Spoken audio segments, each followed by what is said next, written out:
ছেলে ছেলে এত ভালো র্যাঙ্ক করেছে, কেমন লাগছে? কেমন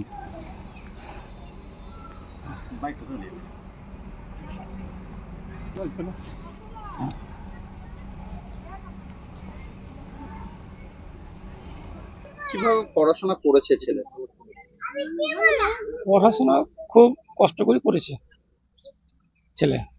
কি করতেন সেইভাবে? আমি আমি আপনার রাজমিস্ত্রি কাজ করতাম, তা আমি নিজে মানে হেডমিস্ত্রি না, আমি পরের কাছে খেটে কাজ করেছি, দেশে ঘরে কাজ করতাম, এইভাবে করেছি। এইভাবে ছেলেকে পড়াশোনা করিয়েছি। কয় ছেলে মেয়ে? আমার 4 ছেলে 1 মেয়ে। সবাই তো হ্যাঁ, সবাই পড়াশোনা করেছে। আর এই কোথায় পড়াশোনা? কে? যে ও, জুডিশিয়ালে ক্র্যাক করতে ওই প্রথমে করেছে আপনার বারহালে, তারপর করেছে আপনার আলিগড় বিশ্ববিদ্যালয়। নাম কি? রাহুল রাহুল শেখ।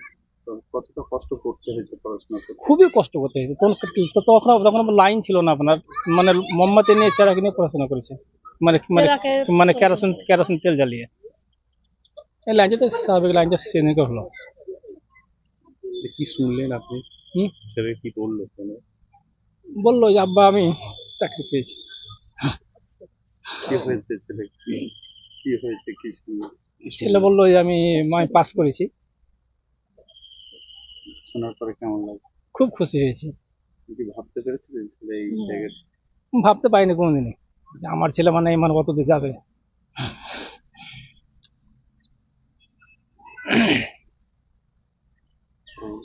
যে সময়টা পড়াশোনা করার অভাবও তো গিয়েছে পরিবারে, অভাব হয়েছে, সবকটা বাচ্চাকে পড়াশোনা করাতে কতটা অসুবিধা হয়েছে আপনার? খুবই অসুবিধা হয়েছে। রোজগার বলতে গেলে কিভাবে এই টানতেন এই 4 ছেলে মেয়ে কিভাবে?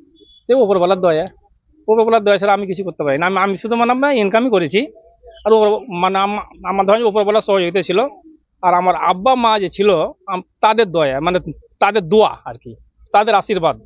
আমার আব্বা মা যখন মারা যায় তারা আমাকে আশীর্বাদ করে গেছিল। আব্বার মায়ের দোয়াতে আমি আশীর্বাদে আমার ছেলে মেয়েকে মানুষ করেছি। খুব কষ্ট করেছি, কষ্ট করে মানুষ করেছি। আর রাহুল যখন স্কুলে পড়তো তখন কি বিদ্যুৎ ছিল? তখন বিদ্যুৎ ছিল না। কিভাবে পড়াশোনা? ওই যে লম্পতে করে কেরোসিন কেরোসিন কেরোসিন জ্বালিয়ে ছেলে। আর কিভাবে মাস্টার কতটা হেল্প করতো? প্রাইভেট তো আপনার আলিগড় তো কোনো প্রাইভেট লাগেনি, মানে ওখানে প্রাইভেট পড়তো, মানে ওইখানে প্রাইভেট পড়াতো। হ্যাঁ, আলিগড় চান্স পেয়েছিল, ওইখানে ফর্ম তুললো আপনার কলকাতাতে, তখন প্রাইভেট পড়েনি, নিজে পড়াশোনা করেছে। আপনার নাম? হাসিবুল শেখ। আপনাদেরকে কিভাবে কষ্ট করতে হয়েছে এত বড় সংসার? দেখুন, প্রথমত এইচএস পাস করার পর ও প্রথম উদ্যোগ নেই যে এলএলবি করার জন্য, দিয়ে আলিগড় মুসলিম বিশ্ববিদ্যালয়ে ভর্তি হয়। সেখান থেকে ওর আগ্রহ বাড়ে যে আরও মানে হায়ার স্টাডি করার জন্য।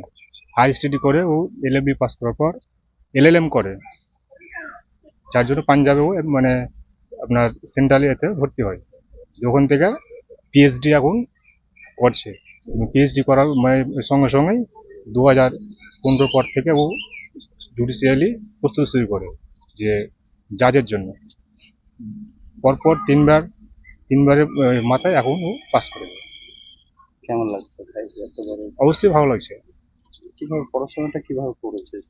প্রচন্ড কষ্টকর মাধ্যমে পড়াশোনা ও চালিয়ে গেছে। বাবা কি করছে? পেশায় রাজমিস্ত্রির কাজ করে। বাইরে পরিযায়ী শ্রমিক বাবা?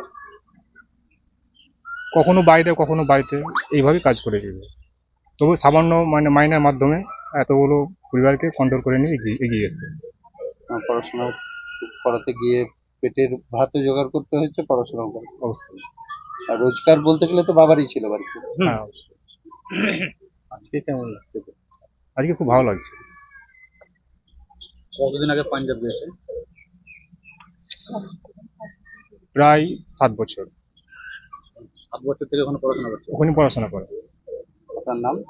আমার নাম সাহাবুল শেখ। কি হচ্ছে? আমার ভাই হচ্ছে।